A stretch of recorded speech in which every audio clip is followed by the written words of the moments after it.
Hello and welcome to New Jersey Votes. I'm Laura Jones, and this is a special election night news update for On New Jersey. The polls here in New Jersey are closed, so now the waiting begins. For Republicans to take back the House, they need 218 seats, which is 5 more than they have now. One of those key races is right here in New Jersey in the 7th Congressional District between incumbent Democrat Tom Malinowski and Republican challenger Tom Kean Jr. In the Senate, Republicans need 51 seats to take control, which is only one more seat than they have now. Joining me now to give us a look at what we can expect tonight is Alan Sanders. He is a longtime professor at St. Peter's University, and we are happy to have Alan Sanders here with us tonight. We'll be talking about the election results as they come in. Alan Sanders, it's so good to see you. It's a pleasure, Laura. Nice to see you too. Okay, so let's talk a little bit about what you think the keys are to watch tonight as the election returns come in. Well, I think the keys to watch are the battleground states in the Senate. And that's because the House is expected to go Republican. That's what most analysts say will happen. We'll have to wait and see if that occurs. But the Senate is really a toss-up at the moment. And there are 5 states to look at and to see what happens in order to determine because some of these elections may run into overtime, particularly in Georgia. But here are the 5 states to watch: Arizona, Georgia, Nevada, Pennsylvania, and Wisconsin. These are the states where the race between the Republican and the Democrat are the closest, and they're the ones that will determine, in large measure, whether the Senate goes Republican or stays Democratic.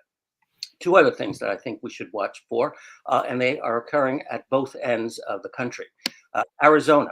Arizona, as I mentioned, is one of the states where there's a close Senate race, but there's also a very important governor's race. And the same is true in Pennsylvania. That's also a toss-up for the Senate, but there's also a very important governor's race. And those 2 governor's races really mark the stark division between the Republicans and the Democrats.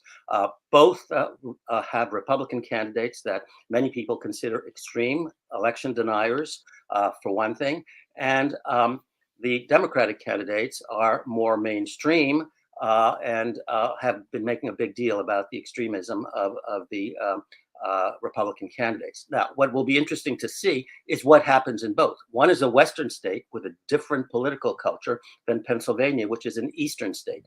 So those would be 2 races to watch, not just at the Senate level, but also at the governorship level. And for one more reason: whoever emerges victorious in those states might be somebody who might be a presidential contender down the line.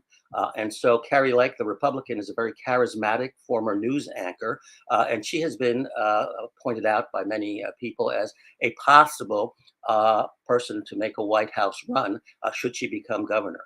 And for the Democrats in Pennsylvania, the charismatic figure is Josh Shapiro. And there are many people who are saying, watch him.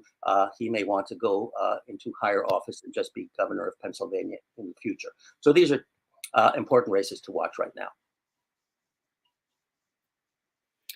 Professor, I wanted to talk a little bit about the 7th Congressional District, in particular between Democrat incumbent Tom Malinowski and Republican Tom Kean Jr. What do you make right now of how that race is shaking out? Well, Malinowski has always won narrow victories for his terms. I think he's served 2 terms now. He's going for his 3rd term. The problem for Representative Malinowski is that a result of the redistricting that occurred in New Jersey, the 7th district, is now slightly more Republican than the district that, Mr. Malinowski, the 7th district that he ran for previously. So for Malinowski, this is a big challenge because partisanship is always the long-term factor that determines many elections. There are short-term factors that can draw people away from your partisan inclinations.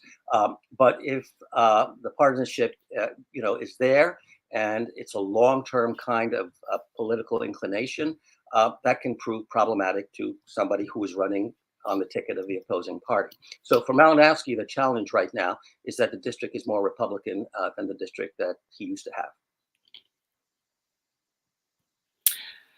I wanted to talk a little bit about early voting that we have this year. What kind of impact do you think that could have on the election? Well, traditionally, and again, we'll have to wait and see whether this is true in this election cycle, because every election cycle is different. Democrats have tended to favor early voting and tend to favor mail ballot voting. And that's why you hear all the time Democratic politicians urging people to go vote, vote, vote, vote right now. That's been a refrain that Democrats have used over and over again. It's not clear whether in this election cycle the early voters will be leaning Democratic.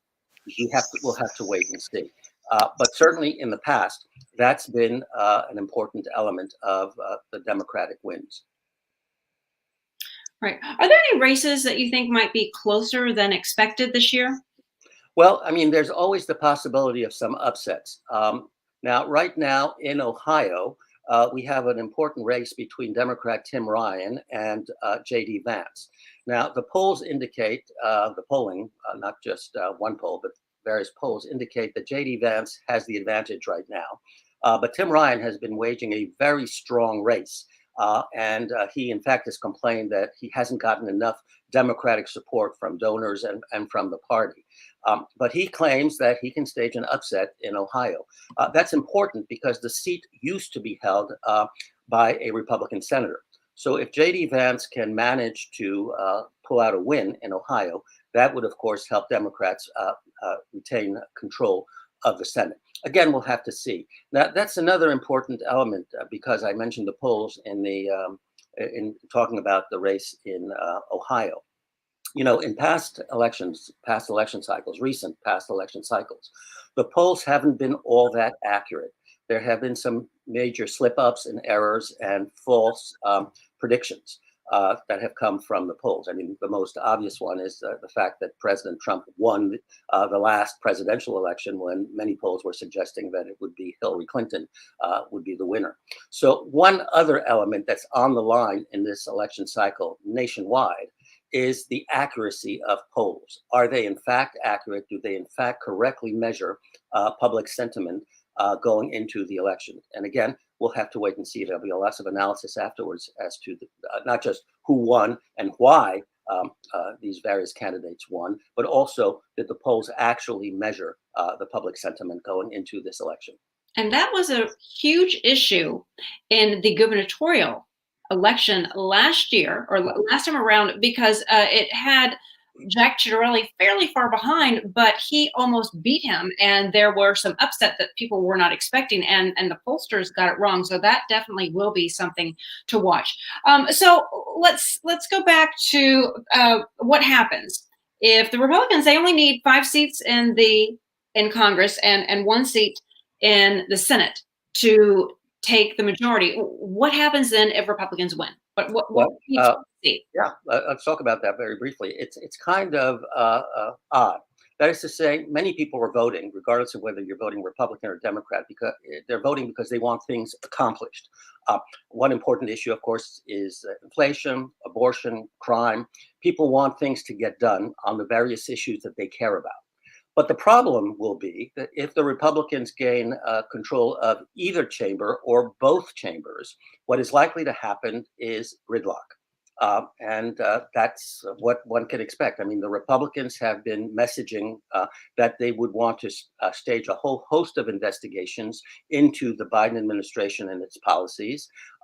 And President Biden has said if the Republican Congress passes any laws that are opposed to his agenda or complicate his agenda, he will veto them. So what you'll get is basically gridlock. You'll get a lot of messaging bills, both from the Republicans and from the Democrats. None of those bills are expected to become law. They're simply messaging bills to gather support for the party's positions among the wider public. You get investigations. That's what the Republicans have promised. And you're also likely to get a lot of showdowns, particularly over raising the debt limit. Republicans have indicated that they will want to attach provisions to that bill, which is a must-pass bill. They'll try to attach provisions that, of course, President Biden will not want and will not like. So what you're likely to get, as I say, is gridlock. Now, that's the irony of this whole episode. People want things done, but the likelihood of things getting done, whether you want things done conservatively or whether you want things done liberally, that's unlikely to happen. So the most that I can say is gridlock, and also related to that is the start of the presidential election in 2024. That presidential election cycle will start tomorrow because both parties, as I say, without the likelihood that any major laws will be passed, both parties will be using the Congress and the bills they introduce basically to message. And what are they going to be messaging about? The upcoming presidential election and their party's relative positions in that upcoming election in 2024. We're in a perpetual state of just constant campaigning. One other question I wanted to touch on when you were talking a little bit about that gridlock is, you have Republicans, a number of Republicans who say the Democrats are way too extreme, and you have a lot of Democrats who say, well, the Republicans are too extreme. But in the middle, there are a lot of people who really do agree on so much. And some people may just say, okay, you know what, I'm out. I don't even want to participate. I don't want to vote. How do you re-engage? The majority of people aren't on those extremes, but it seems like those extremes often have the microphone. Do you foresee, uh, you know, people coming together and putting aside this really extreme partisanship to Well, re-engage an these? important element of the partisanship and of the polarization of the country, I unfortunately have to say, is the media. Okay, most news programs simply want sound bites that are crisp, that sort of capture some sentiment about an issue or some event, but not really any deeper analysis. And so, what's problematic is that the media actually feeds into this polarization. You want many newscasts simply want sort of a gotcha quote or something very simple. But if you know anything about the world, that is to say, if you're living and you have personal experience, you know that any issue, whether it's a personal issue or whether it's a public issue, is far more complicated and has a lot more nuances. And so the problem is that the media does not give space for a discussion of the nuances. If we could get that sort of discussion and people actually tuned in without any, preconception, well, this is a liberal television network or this is a conservative cable news network or whatever, but just listen to the nuances, there would be a bit more hope for reaching consensus and compromise. Because the reality is that our system of government is built on compromise. The Constitution itself is a compromise. And the checks and balance system that it creates calls upon parties to compromise. That's what a check and balance is. It means you can stop anything from happening using the presidency or using the Congress or using the courts. Well, if all you're going to do is use it to stop from doing something, stop the government from doing something, then the government will not do anything and compromises will be impossible to achieve. So if you believe in a check and balance system, which is what our Constitution creates, you have to believe in the art of compromise because that's the only way that policies will be enacted and implemented in the system that we have.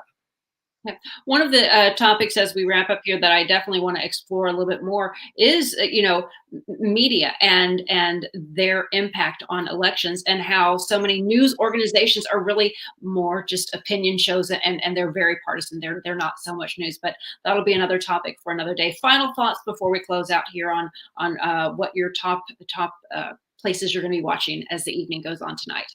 Well, I think I'll be watching the 5 states that I mentioned. Okay, Arizona, Georgia, Nevada, Pennsylvania, and Wisconsin, and then one more interesting element. People know now because it's been widely reported that the incumbent presidential party is expected to lose seats in midterm elections. That's been true historically, and that's one of the reasons that Republicans are favored. But one key set of numbers to keep in mind is that looking back historically, going back to 1934, the average loss of seats for the incumbent presidential party in the House has been 28 seats, and the average loss of seats in the Senate for the incumbent presidential party has been 4. So 28 seat loss again in the House, 4 seat loss in the Senate, 28 and 4. So when we finally know the final results, keep in mind those numbers. That will be a gauge to judge how successful or how big, I should say, the expected Republican wave will be, and how sturdy the Democratic, majority or minority will be. It's important to keep in mind because 28 and 4 are the average numbers. So if there's a difference, significant difference either way, Either the Republicans will do very well, or perhaps the Democrats, even if they lose control, nonetheless will still do very well, given the historical averages that are there. So we'll have to wait and see the result, and that's something to keep your eyes on. Thank you so much for giving us that perspective as well. We so often are focused on they need 5 seats for this, 1 seat for that. But when you look at the bigger perspective historically and how things go typically in midterms, that really gives a good picture of what is happening in our country. And again, helps put things in more perspective. Professor, thank you so much for taking the time to talk to us. My pleasure, Laura. Take care. And we thank you for watching this special election night update. Stay with On News New Jersey for more election analysis. I'm Laura Jones.